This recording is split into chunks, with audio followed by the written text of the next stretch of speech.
Covid की शुरुआत के बाद से ही पूरी दुनिया में सामान्य व्यवहार के नियमों में कहीं अधिक बदलाव देखे गए। ऐसे बदलाव जो इसके पहले सारी दुनिया में कहीं पर भी लागू नहीं थे। लेकिन फ्रेंड्स, इसका एक बड़ा साइड इफेक्ट भी हुआ है, और इसका साइड इफेक्ट सबसे बड़ा हुआ हमारी अर्थव्यवस्था पर, दुनिया की अर्थव्यवस्था पर। वैसे भारतीय रेलें भी इससे अछूती नहीं रही। भारतीय रेलों में जो जनरल टिकट होते थे वो अमान्य कर दिए गए, यानी कि अगर जनरल कोच में आप चलना चाहते थे तब आपको उन कोचों के लिए रिजर्वेशन करवाना पड़ता था। फिलहाल ये नियम अब ख़त्म कर दिया गया है। कारण ये कि भारत में अभी फ़िलहाल कोरोना का जो प्रकोप था वो लगभग शांत चल रहा है। तो रेलवे बोर्ड ने ट्रेनों के जनरल कूपों में रिजर्वेशन को की जो लागू अनिवार्यता थी उसको समाप्त कर दिया है। अब आम यात्री बिना रिजर्वेशन के साधारण टिकट पर मेल एक्सप्रेस के जनरल कोच में सफ़र कर सकेंगे, बशर्ते यह लाभ आपको तभी मिलेगा जब पहले से ही कराए गए रिजर्वेशन खत्म हो जाएंगे। बीच में भी किसी दिन जनरल कोच खाली हैं तो उस दिन यात्री उस ट्रेन के जनरल कोच में साधारण टिकट पर यात्रा कर सकेंगे। तो फिर कोई भी ट्रेन हो, अगर आपको यात्रा करनी है जनरल कोच में तो आप स्टेशन पर जाइए, वहाँ से आप जनरल टिकट लीजिए और आराम से अब आप यात्रा कर सकते हैं। रिजर्वेशन की आवश्यकता अब फिलहाल नहीं है। और इसी के साथ अगली खबर ये भी आ रही है कि पूरी दुनिया में इस समय रसिया और यूक्रेन के बीच जो विवाद चल रहा है, आप जानते हैं कि भारत में भी इसका बहुत बड़ा प्रभाव देखने को मिलेगा, क्योंकि हमारे लिए जो गैस की आपूर्ति करता था उनमें रूस और यूक्रेन दोनों ही देश शामिल थे। फिलहाल रूस और यूक्रेन के बीच युद्ध का असर दिखने लगा है। तेल कंपनियों ने रसोई गैस की कीमतों में भी वृद्धि की घोषणा कर दी है। वाणिज्यिक गैस सिलेंडर, यानी कि बड़े वाले जो सिलेंडर आते थे कमर्शियल वाले, उनकी कीमत में 105 रुपये की वृद्धि की गई है। 5 किलो के रसोई गैस सिलेंडर छोटू के दाम में भी 27 रुपये बढ़ाए गए हैं। ऐसे में माना जा रहा है कि 5 राज्यों के विधानसभा चुनाव के बाद घरेलू गैस सिलेंडर के साथ साथ पेट्रोल डीजल के दाम भी बढ़ सकते हैं। अभी फ़िलहाल जो न्यूज आ रही है उसके मुताबिक जो घरेलू गैस सिलेंडर है उसमें अभी कोई खास बढ़ोतरी नहीं की गई है, लेकिन बाकी के जो गैस सिलेंडर हैं उनके दामों में बड़ी वृद्धि यहाँ पर देखी जा रही है। और अगर ये युद्ध लंबा खिंचता है दोस्तों, तो पूरी दुनिया में अभूतपूर्व महंगाई आने वाली है।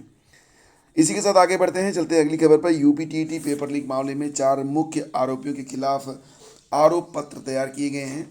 तो यहाँ पर सूरजपुर कोतवाली में दर्ज किए गए केस में शुरुआत से ही गैंगस्टर एक्ट के अंतर्गत कार्रवाई की गई थी, लेकिन उस दौरान आरोपियों को कोर्ट में पेश किया गया तो कोर्ट ने गैंगस्टर एक्ट में कार्रवाई पर सवाल उठाए थे।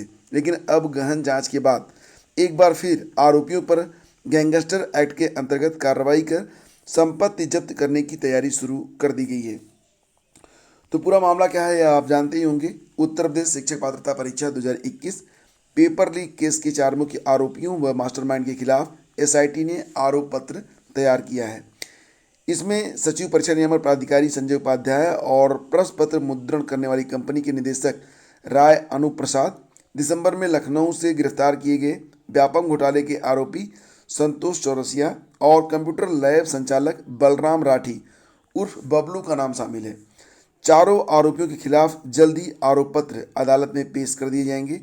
यूपीटीटी पेपर लीक केस में एसटीएफ ने प्रश्न पत्र मुद्रण करने वाली कंपनी आरएसएम फिंजर लिमिटेड के निदेशक राय अनूप प्रसाद को 29 नवंबर और सचिव परीक्षा नियामक प्राधिकारी प्रयागराज संजय उपाध्याय को 1 दिसंबर को गिरफ्तार कर जेल भेजा था। मामले में सूरज कोतवाली में केस दर्ज कराया गया था। आरोपियों से पूछताछ के बाद एसटीएफ ने इस मामले में अन्य गिरफ्तारियां की थी और इसी कड़ी में 15 दिसंबर को यूपी एसटीएफ ने लखनऊ के आलमबाग से संतोष चौरसिया को गिरफ्तार किया था। उसके खिलाफ कौशाम्बी में केस दर्ज किया गया था। संतोष ने एसटीएफ को बताया था कि बांदा निवासी विकास दीक्षित के जरिए उसकी मुलाकात फरवरी 2021 में प्रयागराज के रहने वाले राहुल मिश्रा व अनुराग शर्मा से हुई। उनका नोएडा से भी ताल्लुक़ रहा था और संतोष ने पूछताछ में नवंबर में नोएडा आने की जानकारी भी दी थी। वहीं 11 फरवरी को एसटीएफ ने सूरजपुर क्षेत्र में मुजफ्फरनगर निवासी बलराम राठी उर्फ बलराम को गिरफ्तार किया था। बलराम पर पेपर लीक केस में नाम आने के बाद 25,000 का इनाम घोषित किया गया था। बलराम हरिद्वार में कंप्यूटर लैब चलाता है और एसआईटी के एक अधिकारी ने बताया कि चारों यूपीटीटी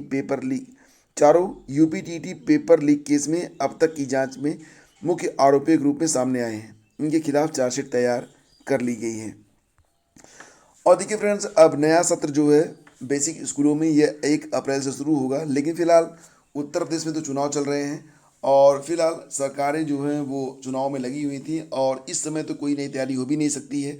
फिलहाल यूपीटीटी के लिए अब उत्तर प्रदेश में जो ये बेसिक शिक्षा के जो स्कूल हैं कक्षा 1 से लेकर 8 तक, इनके लिए जो पाठ्य पुस्तकों का वितरण होना है अब लग रहा है कि अप्रैल के बाद मई में ही हो पाएगा।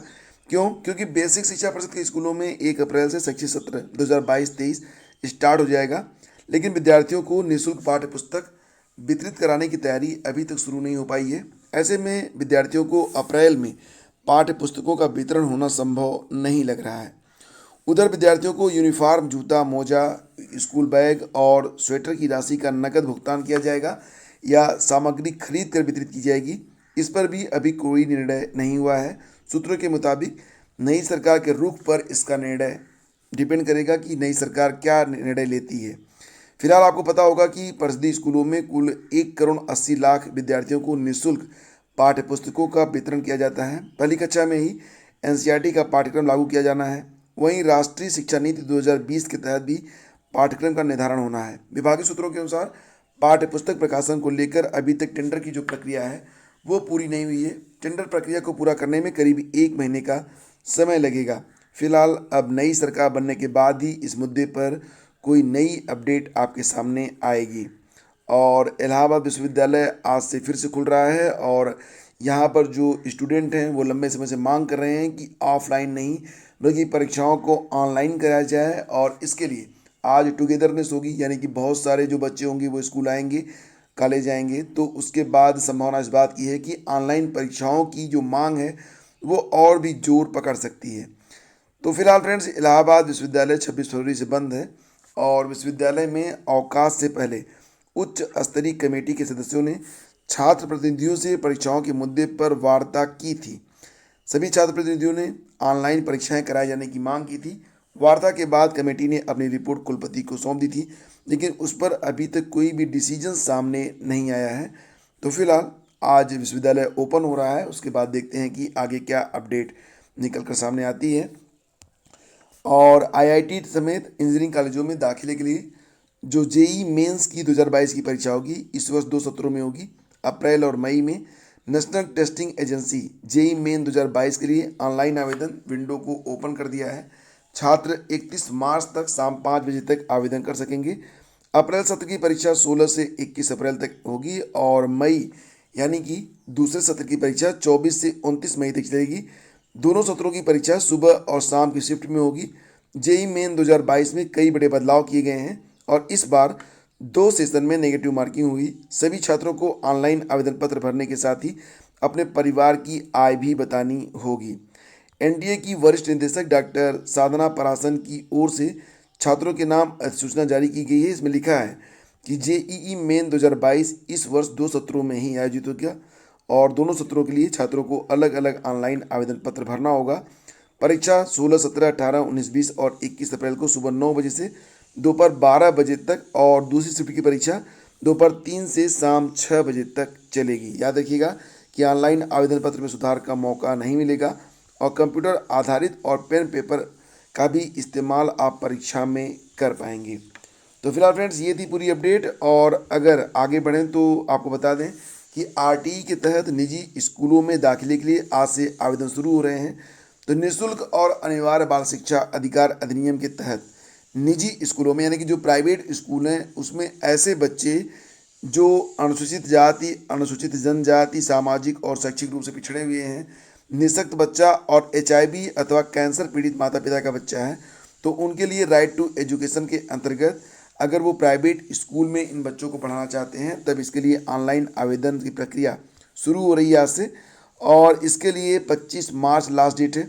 इस बार ऑफलाइन आवेदन नहीं लिए जाएंगे, लेकिन जो माता पिता यानी कि जो गार्जियन हैं जो कि ऑनलाइन आवेदन नहीं कर सकते हैं वो ऑफलाइन आवेदन भी कर पाएंगे। लेकिन ये जो ऑफलाइन आवेदन होंगे ये आपको जिला बेसिक शिक्षा अधिकारी और खंड शिक्षा अधिकारी को आपको ले जाकर देने होंगे और उसके बाद उन्हीं के कार्यालय से ये आवेदन ऑनलाइन ही होंगे। तो आरटीई के तहत प्रवेश प्रक्रिया 3 चरणों में होगी। पहले चरण में 2 मार्च से 25 मार्च तक आवेदन लिए जाएंगे। इसके बाद 25 से 28 मार्च तक बीएससी आवेदन पत्रों की जांच कर अंतिम रूप से लॉक करेंगे। 30 मार्च को लॉटरी निकलेगी। इसके बाद बीएसए की ओर से 5 अप्रैल को बच्चों का दाखिला कराया जाएगा। सेकंड जो स्टेज होगा उसमें 2 से 23 अप्रैल तक आवेदन होंगे। 25 से 26 अप्रैल के बीच आवेदन लाख होंगे। 28 अप्रैल को लॉटरी होगी। 5 मई को दाखिला दिलाया जाएगा। तीसरे चरण में 2 से 10 जून के बीच आवेदन होंगे। 11 से 13 जून के बीच आवेदन बीएसए अंतिम रूप से लाख करेंगे। 15 जून को लॉटरी निकाली जाएगी। 30 जून को दाखिला कराया जाएगा। तो ये पूरी प्रक्रिया है और यही पूरा टाइम टेबल है। तो दोस्तों ये थी आज की पूरी अपडेट। वीडियो पसंद आया तो please do like and share. शीघ्र मिलेंगे आपसे एक नए वीडियो में, तब तक के लिए थैंक यू सो मच।